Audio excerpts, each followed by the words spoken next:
ஓம் சாந்தி 2/4/2025 சாகார முரளி. இன்று சிவ பகவான் கூறுகிறார், இனிமையான குழந்தைகளே, இந்த பழைய தூய்மையற்ற உலகத்தின் மீது உங்களுக்கு எல்லையற்ற வைராகியம் இருக்க வேண்டும். ஏனென்றால் நீங்கள் தூய்மையாக வேண்டும். உங்களுடைய ஏறும் கலையின் மூலம் அனைவருக்கும் நன்மை ஏற்பட போகிறது. கேள்வி: ஆத்மா தனக்குத்தானே எதிரி, தனக்குத்தானே நண்பன் என்று சொல்லப்படுகிறது. உண்மையான நட்பு என்றால் என்ன? அதாவது ஆத்மா தனக்குத்தானே நண்பன் என்றால் என்ன? பதில்: ஒரு தந்தையின் ஸ்ரீமத் படி சதா நடந்து கொண்டே இருப்பது, இதுதான் உண்மையான நட்பு. உண்மையான நட்பு என்றால் ஒரு தந்தையை நினைவு செய்வது, தூய்மையாகுவது மற்றும் தந்தையிடம் இருந்து முழு ஆஸ்தி அடைவது. இந்த நட்பை ஏற்படுத்திக் கொள்வதற்கான யுக்தி தந்தைதான் கூறுகிறார். சங்கம யுகத்தில்தான் ஆத்மா தனக்குத்தானே நண்பன் ஆகிறது. அதாவது துவாபர யுகத்திலிருந்து தேக அபிமானத்தில் வந்து விகாரங்களுக்கு வசமாயி பாவ கர்மங்கள் செய்யும் போது ஆத்மா தனக்குத்தானே எதிரி ஆயிடுது. சங்கம யுகத்துல பாபாவுடைய ஸ்ரீமத் படி நடக்கும் போது, தூய்மையாகும் போது தனக்குத்தானே நண்பன் ஆகிறது அப்படின்னு சொல்லிட்டு இருக்கிறார். முரளியின் பாடல்: நீங்கள் இரவெல்லாம் தூங்கியே கழித்தீர்கள். ஓம் சாந்தி. இந்த பாடலோ பக்தி மார்க்கத்தினுடையது. முழு உலகத்திலும் பாடல்கள் என்னென்ன பாடுகிறார்களோ, சாஸ்திரங்கள் படிக்கிறார்களோ, தீர்த்த யாத்திரைகளுக்கு செல்கிறார்களோ, அவை அனைத்தும் பக்தி மார்க்கம் ஆகும். ஞான மார்க்கம் என்று எதற்கு சொல்லப்படுகிறது, பக்தி மார்க்கம் என்று எதற்கு சொல்லப்படுகிறது என்பதை குழந்தைகளாகிய நீங்கள்தான் புரிந்திருக்கிறீர்கள். அரைக்கல்பம் பக்தி நடக்கிறது. மேலும் அரைக்கல்பம் பிறகு ஞானத்தின் பிராலப்தம், அதாவது பலன் நடக்கிறது. பக்தி செய்து செய்து இறங்க வேண்டியதாக தான் இருக்கிறது. பிறகு ஒரு பிறவியில் உங்களுக்கு ஏறும் கலை ஏற்படுகிறது. இதற்கு ஞான மார்க்கம் என்று சொல்லப்படுகிறது. எனவேதான் ஞானத்திற்கு ஒரு நொடியில் ஜீவன் முக்தி என்று பாடப்பட்டிருக்கிறது. பள்ளிக்கூடத்தில் மாணவர்களின் படிப்பு வரிசை கிரமமாக இருக்கும். இங்கும் அதே போல்தான். ஒரு சிலருடைய புத்தியில் நன்றாக தாரணை ஆகிறது. இந்த முழு ஞானமும் புத்தியின் மூலம் புரிந்து கொள்வதற்கானதாகும். இச்சமயத்தில் அனைவருடைய புத்தியும் தந்தையிடம் அன்பில்லாத விபரீத புத்தியாக இருக்கிறது. குழந்தைகளாகிய நீங்களோ தந்தையை நினைவு செய்கிறீர்கள். உள்ளுக்குள் தந்தைக்காக அன்பு இருக்கிறது. ஆத்மாவிற்குள் தந்தைக்காக அன்பு இருக்கிறது, மரியாதை இருக்கிறது. ஏனென்றால் தந்தையை அறிந்திருக்கிறீர்கள். ஆகையால நீங்க அன்பு உடையவர்கள் அப்படின்னு சொல்லிட்டு இருக்கிறார்.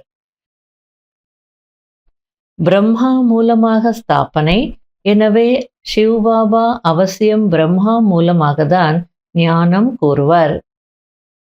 சிவ பகவான் கூறுகிறார் என்று இப்படி ஸ்ரீ கிருஷ்ணர் சொல்ல முடியாது. மேலும் பிரேரணை மூலமாக, அதாவது தூண்டுதல் மூலமாக எதுவும் நடப்பதில்லை. ஸ்ரீ கிருஷ்ணருக்குள் சிவபாபாவின் பிரவேசம் நடக்க முடியாது. சிவபாபாவோ அந்நிய தேசத்தில் வருகிறார். சத்யுகமோ ஸ்ரீ கிருஷ்ணருடைய தேசம் அல்லவா? எனவே இருவருடைய மகிமையும் வெவ்வேறானது. முக்கியமான விஷயம் இதுதான். அதாவது சிவபாபா சத்யுகத்தை ஸ்தாபனை செய்கிறார். Heavenly Godfather.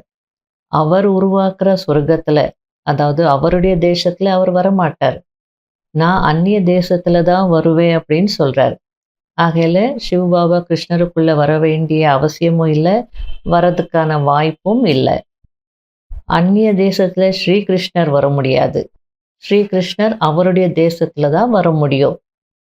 ஆகையால பிரம்மா மூலமாக படைத்தல் அப்படின்னு பாடப்பட்டிருக்கு.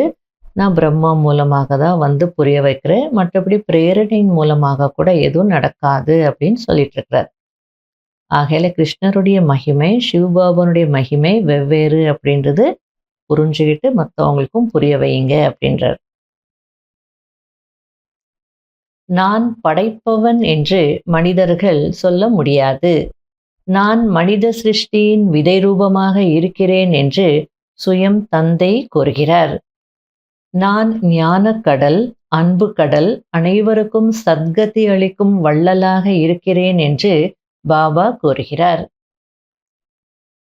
சிவனுடைய பக்தர்கள் சிவனுக்காக கழுத்தை வெட்டி கொள்ள கூட துணிந்து விடுகிறார்கள். அவ்வளவுதான், நாங்கள் சிவனிடம் செல்ல வேண்டும் என்று நினைக்கிறார்கள். அதேபோல் ஸ்ரீ கிருஷ்ணருடைய பக்தர்கள் கிருஷ்ணரிடம் செல்ல வேண்டும் என்று நினைக்கிறார்கள். ஆனால் கிருஷ்ணரிடம் செல்ல முடியாது. கிருஷ்ணரிடம் பலியாகும் விஷயம் எதுவும் இல்லை. தேவிகள் மீதுதான் பலியாகிறார்கள். தேவர்கள் மீது ஒருபோதும் பலியாகுவதில்லை. நீங்கள் தேவிகள் அல்லவா?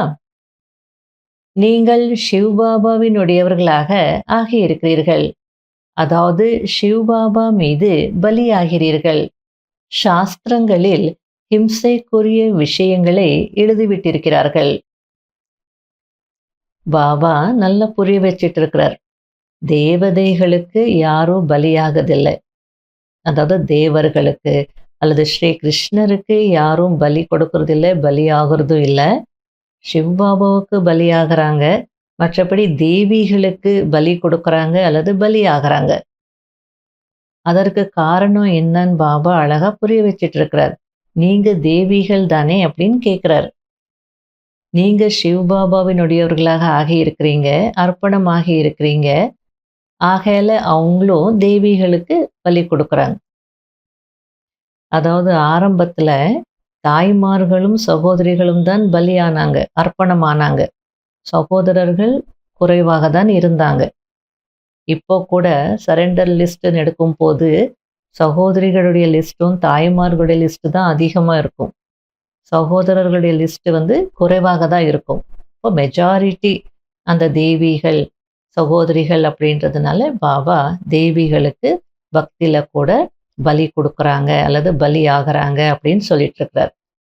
சங்கம யுகத்துல நடக்கக்கூடிய விஷயத்த சாஸ்திரங்கள்ல ஹிம்சைக்குரிய விஷயங்களாக எழுதி வச்சுட்டாங்க, அவ்வளவுதான். ஒரு சிலருடைய புத்தியில் நல்ல முறையில் தாரணை ஆகிறது, ஒரு சிலரால் தாரணை செய்ய முடிவதில்லை. எனவே இதில் ஆசிரியர் என்ன செய்ய முடியும்? ஆசிரியரிடம் கிருபை அல்லது ஆசீர்வாதம் வேண்டுவார்களா என்ன? ஆசிரியரோ கற்பித்து தன்னுடைய வீட்டிற்கு சென்று விடுவார். பள்ளிக்கூடத்தில் கூட முதலில் பிரார்த்தனை செய்கிறார்கள், பிரேயர் பண்றாங்க இல்லையா? ஹே இறைவா, எங்களை தேர்ச்சி அடைய வைத்து விட்டீர்கள் என்றால் நாங்கள் பிரசாதம் படைப்போம் என்று பிரார்த்தனை செய்கிறார்கள். ஆசிரியரிடம் ஒருபோதும் ஆசீர்வாதம் செய்யுங்கள் என்று கேட்க மாட்டார்கள். இச்சமயம் பரமாத்மா நம்முடைய தந்தையாகவும் இருக்கிறார், ஆசிரியராகவும் இருக்கிறார். தந்தையின் ஆசீர்வாதமோ இருக்கவே இருக்கிறது. தந்தைக்கு குழந்தை என்னிடம் வந்தது என்றால் நான் ஆஸ்தி கொடுப்பேன் என்ற விருப்பம் இருக்கும். ஆக இது ஆசீர்வாதம் ஆகிவிட்டதல்லவா?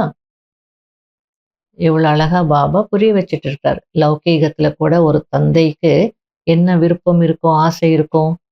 எனக்கு குழந்தை பிறக்கணும், என் குழந்தைக்கு என்னுடைய ஆஸ்தி சொத்து எல்லாத்தையும் கொடுக்கணும் அப்படின்ற விருப்பம் இருக்கும் இல்லையா? குழந்தை பிறந்தாலே போதும்.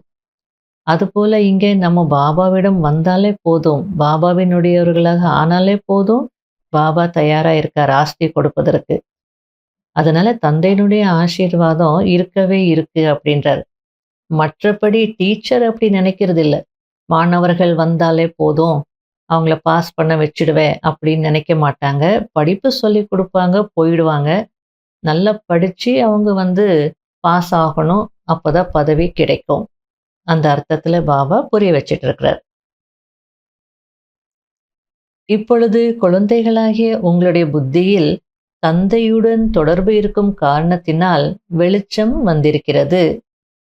எந்த அளவிற்கு நினைவில் இருப்பீர்களோ அந்த அளவிற்கு லைட் அதிகரித்து கொண்டே போகும் என்று தந்தை கூறுகிறார். நினைவின் மூலம் ஆத்மா தூய்மையாகிறது, பிரகாசம் அதிகரித்து கொண்டே போகிறது. நினைவே செய்யவில்லை என்றால் ஒளி கிடைக்காது. நினைவு செய்யவில்லை, மேலும் ஏதாவது விகர்மம் செய்கிறீர்கள் என்றால் லைட் குறைந்துவிடும்.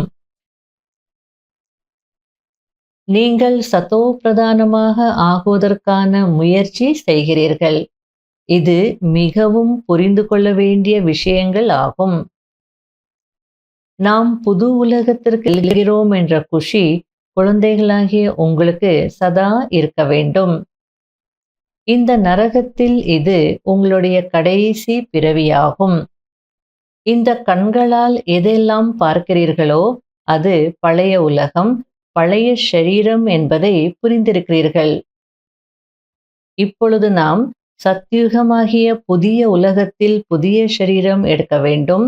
அங்கு பஞ்ச தத்துவங்கள் கூட புதியதாக இருக்கும். இதுபோல் சிந்தனை கடலை கடைய வேண்டும். இது படிப்பல்லவா?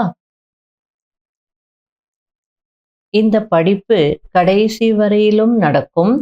படிப்பு முடிந்து போய்விட்டது என்றால் விநாசம் ஆகிவிடும். எனவே தங்களை மாணவர் என்று உணர்ந்து பகவான் கற்பிக்கிறார் என்ற இந்த குஷியில் இருக்க வேண்டும் அல்லவா? இனிமையிலும் இனிமையான தேடி கண்டெடுக்கப்பட்ட செல்ல குழந்தைகளுக்கு மாத்பிதா பாப் தாதாவின் அன்பு நினைவுகள் மற்றும் குட் மார்னிங். ஆன்மீக குழந்தைகளுக்கு ஆன்மீக தந்தையின் நமஸ்காரம்.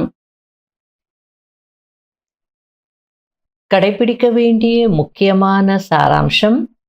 முதல் பாயிண்ட், மகிமைக்குரியவராக மற்றும் பூஜைக்கு தகுதியானவராக ஆக வேண்டும் என்றால் பக்கா வைஷ்ணவர் ஆக வேண்டும். உணவு பழக்கத்தின் சுத்தத்தின் கூடவே தூய்மையாகவும் இருக்க வேண்டும். இந்த மதிப்பு வாய்ந்த வாழ்க்கையில் சேவை செய்து அநேகருடைய வாழ்க்கையையும் உயர்ந்ததாக ஆக்க வேண்டும். இரண்டாவது பாயிண்ட், தந்தையுடன் யோகம் எப்படி இருக்க வேண்டும் என்றால் ஆத்மாவின் பிரகாசம் அதிகரித்து கொண்டே செல்ல வேண்டும். எந்த ஒரு விகர்மமும் செய்து பிரகாசத்தை குறைத்து கொள்ள கூடாது. தனக்குத்தானே நட்பு கொள்ள வேண்டும். வரதானம், சுயஸ்திதியின் இருக்கையில் நிலைத்திருந்து பரஸ்திதிகள் அதாவது சூழ்நிலைகள் மீது வெற்றி அடையக்கூடிய மாஸ்டர் படைப்பவர் ஆகுங்கள். எந்த ஒரு சூழ்நிலையும் இயற்கையின் மூலம் வருகிறது. எனவே சூழ்நிலை என்பது படைப்பு, மேலும் சுயஸ்திதியில் இருப்பவர் படைப்பவர். மாஸ்டர் படைப்பவர், மாஸ்டர் சர்வசக்திவான். ஒருபோதும் தோல்வியடைய முடியாது. அது அசம்பவமாகும். ஒருவேளை யாராவது தன்னுடைய இருக்கையை விட்டுவிடுகிறார் என்றால் தோல்வி ஏற்படுகிறது. இருக்கையை விடுவது என்றால் சக்தியற்றவராக ஆகுவதாகும். இருக்கையின் ஆதாரத்தில் சக்திகள் தானாகவே வருகிறது. யார் இருக்கையில் இருந்து கீழே இறங்கி விடுகிறாரோ அவர் மீது மாயாவின் தூசி படிந்து விடுகிறது. பாப்தாதாவின் செல்லமான இறந்து வாழ்ந்து கொண்டிருக்கும் பிராமணர்கள் ஒருபோதும் தேக அபிமானத்தின் மண்ணில் விளையாட முடியாது. ஸ்லோகன், திடத்தன்மை கடுமையான சம்ஸ்காரங்களையும் கூட மெழுகு போல் உருக்கிவிடும்.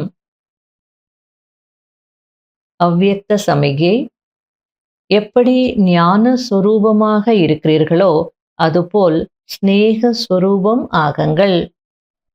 ஞானம் மற்றும் ஸ்நேகம் இரண்டும் இணைந்தே இருக்க வேண்டும்.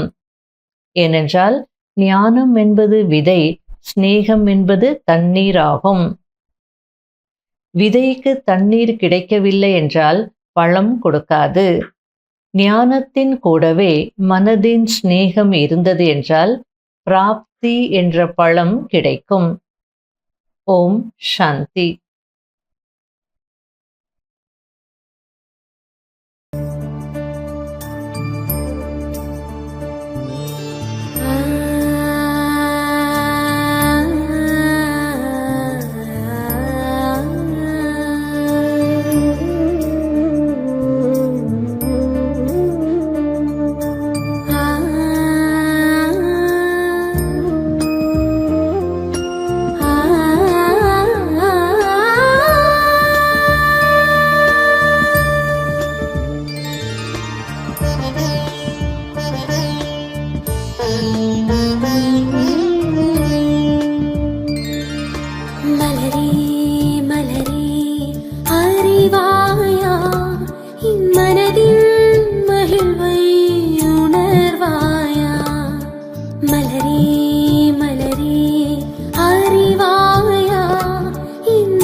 Hero.